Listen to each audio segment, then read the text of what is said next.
Hello guys, welcome back to our YouTube channel. तो देखिए, मैं आपका दोस्त अभय आज आप लोगों के साथ लेकर आया हूं वीडियो, जिसमें आज हम देखने वाले हैं जो भी दिल्ली यूनिवर्सिटी के स्टूडेंट हैं उन सभी के पास एक एडिशनल सब्जेक्ट है communication in everyday life. Student चाहे सेमेस्टर 1 का हो, सेमेस्टर 2 का हो या सेमेस्टर 3 का हो, तीनों सेमेस्टर के स्टूडेंट के पास ये कॉमन सब्जेक्ट है और उसका सिलेबस भी तीनों सेमेस्टर के लिए कॉमन ही है, मतलब सेम सिलेबस है। तो मैं आज आप लोगों के साथ लेकर आया हूँ इसकी यूनिट नंबर 2, जिसका नाम है रीडिंग स्किल। आज की इस वीडियो में मैं आपको इस कंप्लीट यूनिट के नोट्स प्रोवाइड करवाऊंगा और पूरी यूनिट को एक्सप्लेन कर दूंगा, जितना कंटेंट आपके एग्जाम के लिए रिलेवेंट है, जिसमें से आपके क्वेश्चंस आते हैं। तो बिना देर के शुरू करेंगे हम अपनी आज की वीडियो। लेकिन उससे पहले अगर आपने अभी तक चैनल को सब्सक्राइब ना करा हो तो चैनल को जरूर सब्सक्राइब कर लें, वीडियो को लाइक करना ना भूलें, अपने सभी दोस्तों के साथ शेयर करना ना भूलें। इसके जो नोट्स हैं वो आपको टेलीग्राम चैनल पर अपलोड मिल जाएंगे। टेलीग्राम चैनल ज्वाइन करने के लिए आप यूट्यूब चैनल के अबाउट सेक्शन में या कम्युनिटी पोस्ट में चेक करें, वहाँ पर आपको टेलीग्राम का लिंक मिल जाएगा, वहाँ से आप टेलीग्राम ज्वाइन करें और वहाँ पर आपको इसके नोट्स भी अवेलेबल मिल जाएंगे। तो चलिए शुरू करते हैं हम अपनी आज की वीडियो। यूनिट नंबर 2 आपका नाम है इसका रीडिंग स्किल्स। सबसे पहले इंट्रोडक्शन की रीडिंग होता क्या है। तो reading is a process which one acquire as soon as one try to get literate. Reading क्या होता है, ये एक प्रोसेस है जो कि कोई कब सीखता है, जब वो थोड़ा पढ़ना लिखना चाहता है तब वो रीडिंग सीखता है। But reading is not easy as easy task. लेकिन रीडिंग है वो इजी टास्क नहीं है, as reading simultaneously involve understanding and interpretation. क्योंकि रीडिंग के साथ साथ आप उसमें क्या करते हैं, उसे समझने की भी कोशिश करते हैं और उसे इंटरप्रेट करने की भी कोशिश करते हैं। Communication can be successful and effective only when one read properly and understand what the writer of piece you are reading has tried to mean और हिंट। रीडिंग कोई भी कम्युनिकेशन कब सक्सेसफुल या इफेक्टिव होता है, जब आप जो चीज़ रीड कर रहे हैं उसके साथ में आप उसे समझें कि जिस राइटर ने वो लिखी है वो उसके माध्यम से आप लोगों को क्या बताना चाहता है, तभी कोई कम्युनिकेशन सक्सेसफुल इफेक्टिव हो पाती है। ये रीज़न होता है कि किसी पर्सन को रीडिंग क्यों सीखनी पड़ती है। अब रीडिंग होती क्या है एक्चुअली में, तो listening, speaking, reading and writing are the 4 main skill required to master language. अगर किसी को कोई लैंग्वेज सीखनी है तो उसमें के बारे में उसे समझना, लिसनिंग मतलब वो सुन सके उस लैंग्वेज को, स्पीकिंग मतलब बोल सके, रीड मतलब उसमें जो उस पर्टिकुलर लैंग्वेज में अगर कोई चीज़ लिखी है तो उसे पढ़ सके, और राइटिंग मतलब अगर कोई चीज़ लिखना चाहे तो लिख सके। अगर ये 4 स्किल किसी पर्सन के अंदर आ जाती हैं तो फिर वो उस लैंग्वेज में परफेक्ट हो जाता है। Those goods at reading become good listener, right speaker and writer. अगर कोई पर्सन है जो कि अच्छा रीडर है, उसे रीडिंग करनी अच्छे से आती है कोई लैंग्वेज, तो फिर वो उस लैंग्वेज का अच्छा लिसनर भी हो जाएगा, स्पीकर भी हो जाएगा और राइटर भी अपने आप हो जाएगा।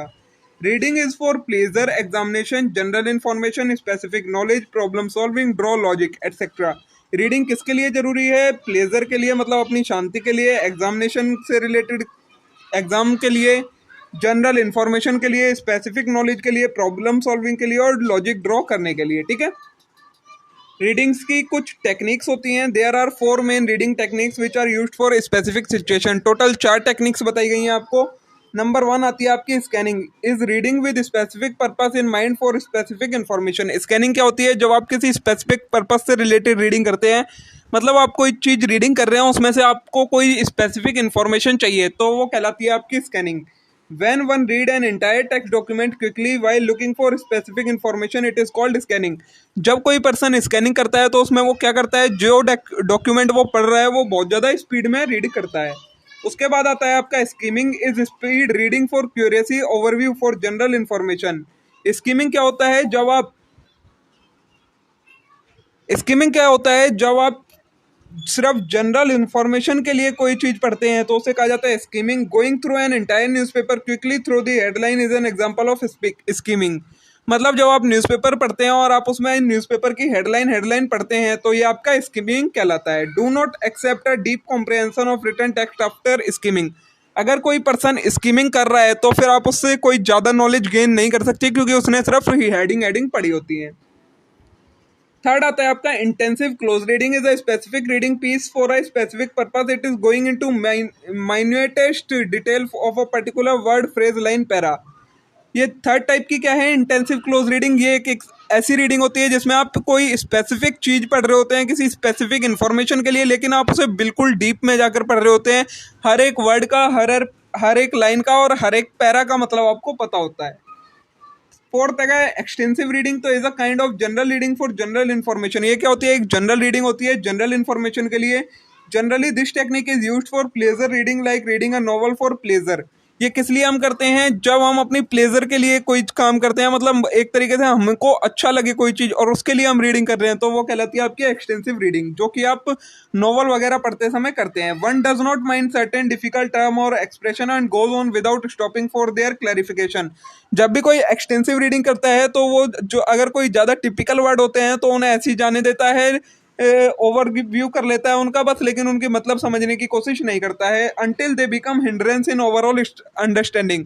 कब तक वो उनका मतलब नहीं समझने की कोशिश करता है? अगर वो उनके पढ़ने में कोई रुकावट नहीं बन रहे हैं, समझने में कोई रुकावट नहीं बन रही है, अगर कोई वर्ड ऐसा आ जाता है जो कि जरूरी है, उसी पर सारा मीनिंग बेस है, तो फिर वो उसका मीनिंग ढूंढते हैं, वरना उसे गो थ्रो कर देते हैं। ये हो गई आपकी रीडिंग की टेक्निक्स। नेक्स्ट है टॉपिक आपका रीडिंग की स्किल्स क्या क्या होती है। तो 3 स्किल्स हैं रीडिंग की। Pre reading activities. तो pre reading activities work better at the initial stage of learning a language. Pre reading activity क्या होती है? जब भी आप कोई चीज़ सीख रहे हैं उससे पहले की जो रीडिंग होती है उसे कहा जाता है प्री रीडिंग एक्टिविटीज। मतलब अगर आप कोई लैंग्वेज सीखना चाहते हैं उससे पहले आप उसके बारे में पढ़ते हैं, उसे कहा जाता है pre reading activities. But nevertheless they are fruitful otherwise at later stage of reading too. लेकिन हम ये सोचें सिर्फ ये पहले ही जरूरी होती है, तो ऐसे नहीं है, आगे चलकर ये आपको आगे भी पोस्ट रीडिंग में भी आपकी हेल्प करने वाली है। फिर सेकंड टाइप की आती है वाइल रीडिंग। तो multiple reading and in between stopping a reader to check whether the purpose of reading is being fulfilled. ये क्या होता है? वाइल रीडिंग एक्टिविटीज मतलब जब आप मल्टीपल रीडिंग करें और बीच बीच में चेक करते रहें कि आप जिस लिए रीडिंग कर रहे हैं क्या वो पर्पस पूरा हो रहा है, तो उसे कहा जाता है while reading skill. If it is for pleasure he is getting the story line properly. और अगर ये प्लेजर के लिए है तो उसे स्टोरी के बारे में कंप्लीट इन्फॉर्मेशन मिल रही है या नहीं। थर्ड है पोस्ट रीडिंग एक्टिविटी। तो after reading a reader may ask oneself certain question or some question may be posed by teacher in case of guided reading so that the reader is able to form an opinion about the content and can rewrite or present it. Post reading activity क्या होती है? मतलब जब आप कोई चीज़ reading कर लेते हैं और कोई और पर्सन उसके बारे में आपसे पूछता है तो क्या आप उस पर अपना ओपिनियन दे पाते हैं, उसको आंसर दे पाते हैं, तो वो कहलाता है आपका पोस्ट रीडिंग स्किल्स। ठीक है, ये 3 टाइप की आपकी स्किल्स हो जाती हैं। नेक्स्ट टॉपिक है जो आपके सिलेबस में, वो है an approach to deal with comprehension. तो नंबर 1 क्या है इसमें? मतलब क्या हो गया इसका कि आपको अगर कोई कॉम्प्रिहेंशन दे दिया जाए, कॉम्प्रिहेंशन का मतलब होता है कोई अनसीन पैसेज वगैरह या कोई सीन पैसेज ही दे दिया जाए, तो फिर आप उसको कैसे डील करते हैं, उसके साथ कैसे उसको सॉल्व कर सकते हैं। तो पहला स्टेप आता है read the passage quickly once to get a general idea of the theme. सबसे पहले आपको क्या करना है, एक क्विक रीडिंग देनी है उस पैराग्राफ को, जिससे आपको उसके थीम के बारे में पता लग जाए कि किस बारे में ये पैराग्राफ बता रहा है आपको। सेकंड अगर read the passage again slowly and carefully so you know the detail. अब सेकंड टाइम आपको क्या करना है, उसे धीरे धीरे पढ़ना है जिससे आपको उसके बारे में पूरी डिटेल मिल जाए। थर्ड है after reading the question and read the passage again. Second reading के बाद आपको क्या करना है, क्वेश्चंस को रीड करना है, और क्वेश्चन रीड करने के बाद आपको दोबारा से उस पैसेज को रीड करना है। फिर आता है fourth, make sure that you understand the questions. अब जब आप क्वेश्चन रीड करेंगे तो आप ये समझ लें पहले कि क्या आपको क्वेश्चन समझ में आ गए हैं कि क्वेश्चन में एक्चुअली में पूछा क्या गया है। फिर अगर make sure that what you right is relevant. उसके बाद आपको उन क्वेश्चंस का आंसर लिखना है और ये डिसाइड करना है कि क्या आपने जो लिखा है वो सही है, जो पूछा गया है उसी के बारे में बताया आपने। नेक्स्ट स्टेप है use your own word as far as possible. जब आपने क्वेश्चन का आंसर लिखना है तो उसमें जितना हो सके उतने ज़्यादा से ज़्यादा अपने वर्ड्स का यूज़ करना है, पैसेज को डिट्टो कॉपी करके नहीं लिखना है। नेक्स्ट है keep to the fact given in the passage. तो साथ में आपको ये भी ध्यान रखना है कि पैसेज के अंदर क्या क्या फैक्ट्स दिए गए हैं, उसके अकॉर्डिंग आंसर लिखना है। नेक्स्ट है answer in complete sentence unless you are told not to do so. जो भी आपको आंसर लिखना है वो पूरे सेंटेंस होने चाहिए। जब तक आपको मना ना किया जाए कि आपको पूरा नहीं आंसर लिखना, सिर्फ 1 वर्ड में देना है, तब तक आपको पूरा आंसर लिखना है कंप्लीट सेंटेंस में। नेक्स्ट है answer in the same sense as that the question ask.